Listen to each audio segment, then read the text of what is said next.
When I first learned about climate change, I saw it as a huge issue for our future. However, I had a lot of trouble understanding its personal impacts and its urgency. My perspective on this changed in September of 2020 when air pollution from wildfires took over the Portland area. I remember looking outside my window and seeing nothing but orange haze and being stuck in my room for more than a week. Lengthening wildfire seasons and an increase in large fires over the past couple of decades are enough cause for concern, but our warming climate is adding to the problem. Today, wildfires affect our social life, our environment, and our economy, and there's so much more we can be doing to prevent and manage them. First, let's talk about the social impacts. Large wildfires release heavy amounts of smoke particles into the air, which spread and can affect cities and communities hundreds of miles away from the original fire. When people are exposed to this hazardous air, they are more vulnerable to eye and lung irritation, as well as more serious disorders including asthma, bronchitis, and heart failure. This leads to more hospitalizations and is dangerous for the community's health and well-being. The people impacted the hardest by wildfire smoke are people who don't have access to air filters or shelter. One example of this is the large homeless population in Portland, along with other lower-income residents. In addition to the health risks associated with air pollution, outside gatherings and activities decrease, and less time overall is spent in nature. Although air pollution is quite immediately dangerous to us, wildfires pose short and long-term effects on ecosystems in and around a fire. This leads us to the issue of the environment. In moderation, wildfires can actually be healthy for a forest's development, as they produce space for new seeds and plants to grow, and eradicate dry vegetation that could build up and lead to larger fires in the future. When this vegetation, known as fuel, is able to build up, fires are able to spread more quickly and are more destructive to the wildlife and water sources in the area. Taller trees that would be resistant to smaller flames are also at risk to these larger fires, as they can jump into the canopy area of the forests. Ash, metal, and sediment can seep into rivers and lakes nearby a fire and pollute them. On top of this, large wildfires contribute to the greenhouse effect on our planet. When burned, the carbon dioxide stored in trees, plants, and the soil is released into the atmosphere.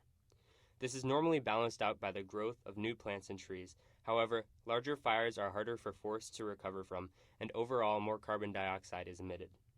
This causes a cycle because fires are directly adding to the increasing heat and droughts in our climate, and these are the exact conditions that make a wildfire more likely to occur. Wildfires are also a large threat to our economy.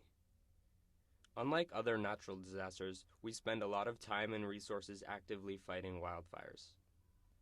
Oregon alone has spent $1.5 billion on the fighting of fires since 2000 and spent $130 million in 2020. This does not include the costs of physical damages, evacuation, and lost lumber. Changes in employment and economic activity during and after a fire also follow an interesting trend. During the period of a large fire, communities are actually likely to see an improvement in employment, as jobs are created to fight fires and supplies and resources are in higher demand. However, in the months following the incident, employment is subject to more variability and tends to decrease. This can lead to an overall net loss for the economy. You may be asking yourself, if wildfires are increasing and affecting us so harshly, what can we do to stop them? And there's a few things that we are currently doing poorly. Surprisingly, the largest fix would be to move away from fire suppression. For the past century or so, we've been fighting fires in the West Coast extremely efficiently, but without regard to the future. Completely preventing a fire from getting to an area leads forests to become more dense and susceptible to large fires. When combined with logging and the removal of the largest trees, forests are much more likely to be destroyed by a single fire. Instead, we should focus on the prevention and safe management of fires using tactics such as prescribed and cultural burning. This is when qualified people intentionally burn an area to remove dangerous amounts of fuel and make fires spread less.